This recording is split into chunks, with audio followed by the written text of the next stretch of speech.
हरे कृष्णा। ओम नमो भगवते वासुदेवाय। ओम नमो भगवते वासुदेवाय।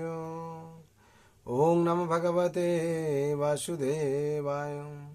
नारायणं नमस्कृतं नरं चैव नरोत्तमं देवीं सरस्वतीं व्यासं ततो जयमुदीरये। नष्टप्रायेषु अभद्रेषु नित्यं भगवत सेवया भगवती उत्तम श्लोके भक्ति भवति नैष्टिके। वाञ्छाकल्पतरुभ्यश्च कृपा सिन्धुभ्येव च पतितानं पावनेभ्यो वैष्णवेभ्यो नमो नमः। कृष्णाय वासुदेवाय देवकी नन्दनाय च नन्दगोपकुमाराय गोविन्दाय नमो नमः। हरे कृष्ण। आज पवित्र एकादशी पांडवा निर्जला एकादशी एकादशी ব্রত, যেটা কি ব্রত হচ্ছে ভগবানের সবথেকে প্রিয় ব্রত। মাধব তিথি ভক্তি জননী। আপনারা এখন পাণ্ডবা নির্জলা একাদশীর মাহাত্ম্য শ্রবণ করুন। জ্যেষ্ঠ শুক্লপক্ষের এই নির্জলা একাদশী ব্রত সম্পর্কে ব্রহ্মবৈবর্ত পুরাণে শ্রী ভীমসেন ব্যাস সংবাদে বর্ণিত হয়েছে। মহারাজ যুধিষ্ঠির বললেন, হে জনার্দন, আমি অপরা একাদশীর সমস্ত মাহাত্ম্য শ্রবণ করলাম। এখন জ্যৈষ্ঠ শুক্লপক্ষের একাদশীর নাম ও মাহাত্ম্য কৃপাপূর্বক আমার কাছে বর্ণনা করুন।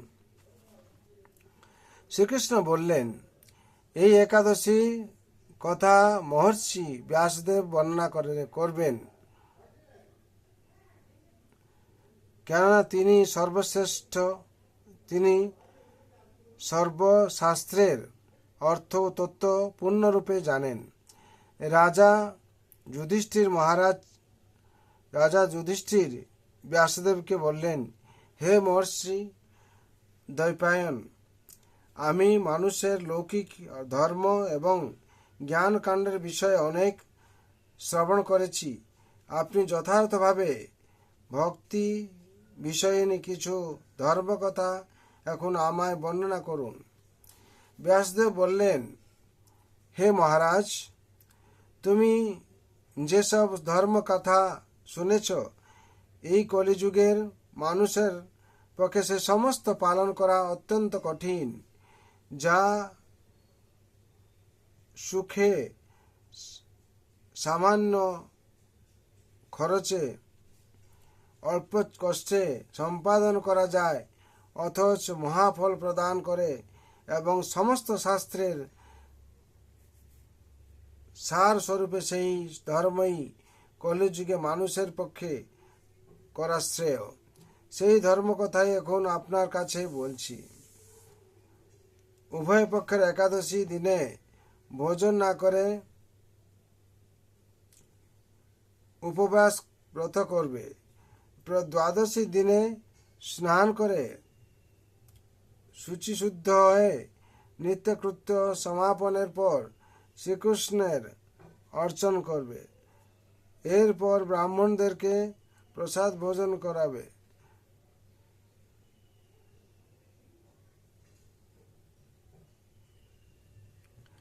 ঔষধাদিতেও এই ব্রত কখনো ত্যাগ করবে না।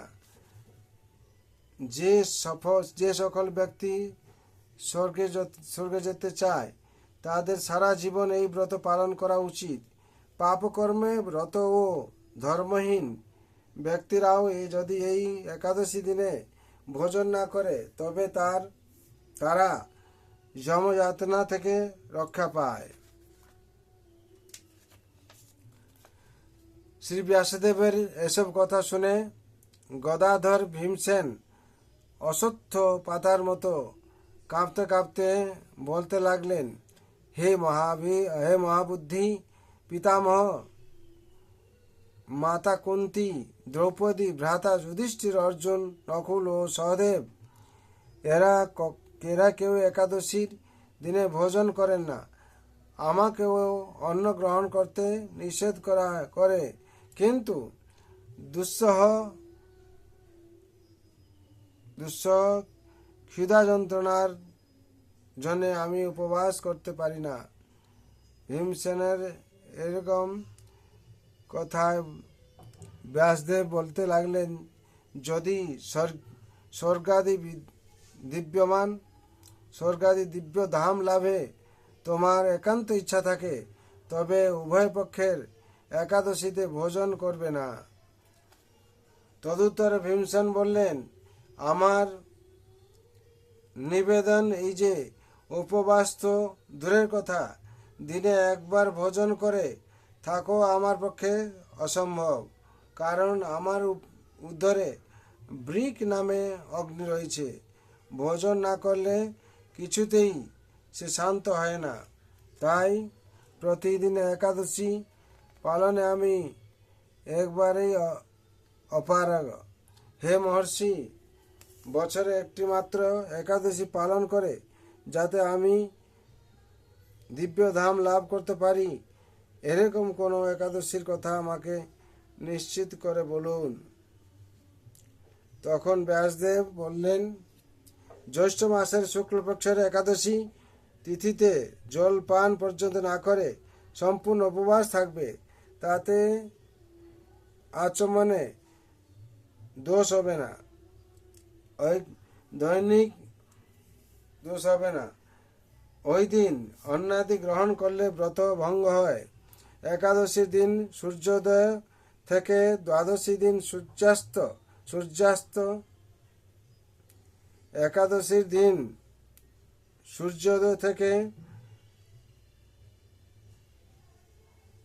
দ্বাদশী দিন সূর্যাস্ত পর্যন্ত জলপান বর্জন করলে অনায়াসে 12টি একাদশীর ফল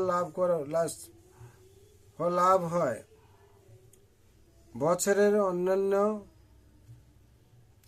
একাদশী পালনে অজান্তে যদি কখনো ব্রতভঙ্গ হয়ে যায়, তাহলে এই একটি মাত্র একাদশী পালনে সেই সব দোষ দূর হয়। দ্বাদশী দিনে ব্রহ্মমুহূর্তে স্নানাদি কার্য সমাপ্ত করে শ্রীহরির পূজা করবে। সদাচারী ব্রাহ্মণদের বস্ত্রাদি দান সহ ভোজন করিয়ে আত্মীয় স্বজনদের সঙ্গে নিজ ভোজন করবে। এইরূপ একাদশী ব্রত পালনে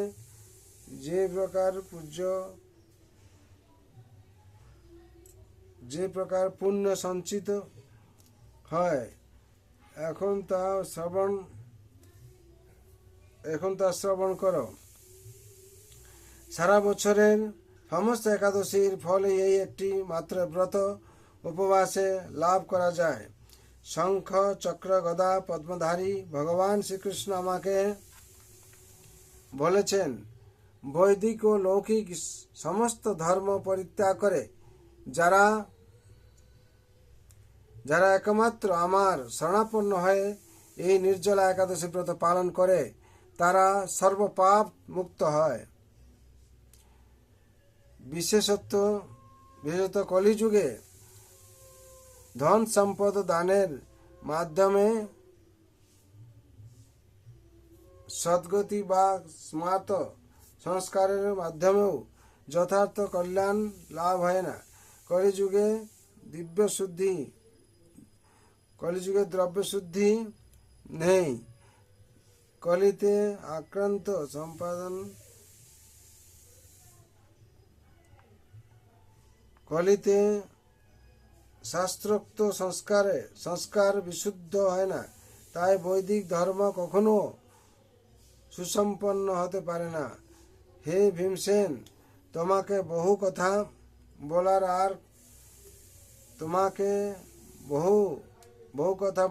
আর প্রয়োজন কি? তুমি উভয় পক্ষের একাদশীতে ভোজন করবে না। যদি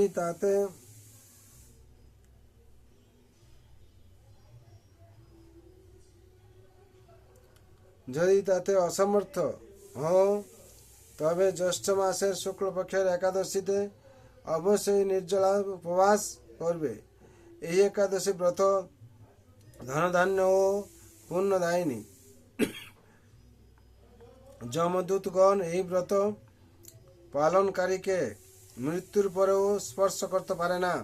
পক্ষান্তরে বিষ্ণু দূতগণ তাকে বিষ্ণুলোকে নিয়ে যান। শ্রী ভীমসেন ওই দিন থেকে নির্জলা একাদশী পালন করতে থাকায় এই একাদশী পাণ্ডবা নির্জলা বা ভীমসেন একাদশী নামে প্রসিদ্ধ হয়েছে। এই নির্জলা একাদশীতে পবিত্র তীর্থ স্নান, দান, জপ ও কীর্তন ইত্যাদি কিছু মানুষ করে তারা অক্ষয় হয়ে যায়। যে ব্যক্তি ভক্তি সহকারে এই একাদশী মাহাত্ম্য পাঠ বা শ্রবণ করেন তিনি বৈকুণ্ঠ ধাম প্রাপ্ত হন। হরি বল। লাঞ্ছন নিবাসায় নিত্যায় পরমাত্মনে বলবৎ শুদ্ধ জগন্নাথায় তে নমঃ। কৃষ্ণায় বাসুদেবায় হরে পরমাত্মনে প্রণত ক্লেশনাশায় গোবিন্দায় নমো নমঃ। মহাপ্রভু, এখানে একাদশী ব্রতের মাহাত্ম্য সম্পূর্ণ হলো। বিশেষ করে আপনারা একাদশী ব্রত যত্ন সহকারে পালন করবেন। আপনারা এই মাহাত্ম্য থেকে সব শুনলেন। সব একাদশী যে 24টা আছে একাদশী আমরা করি, সেই একাদশীর ফল একটা একাদশী করলে আমরা পাবো, সেই পাণ্ডবা নির্জলা একাদশী। তাতে যত্ন সহকারে আমাদের করতে হবে। তাহলে কি হবে? আমরা ভগবানের কৃপা অবশ্যই পাবো, একাদশী ফলও পাবো। তার জন্য সবার মঙ্গলের জন্য, শান্তির জন্য ভগবান রাতুল চরণে প্রার্থনা করছি। সর্বন্ত সুখিনঃ সর্বে সন্তু নিরাময় সর্বভদ্রাণি পশ্যন্তু মা কশ্চিৎ দুঃখ ভাগ ভবেৎ। হরে কৃষ্ণ কৃষ্ণ কৃষ্ণ হরে হরে রাম রাম রাম রাম হরে। जय नाम महाप्रभु की जय। जगत गुरु शिल प्रभुपाद जय। श्री गुरुवार की जय। अनंत कोटि वैष्णव भक्तवृंद जय। उपस्थित भक्तवृंद जय।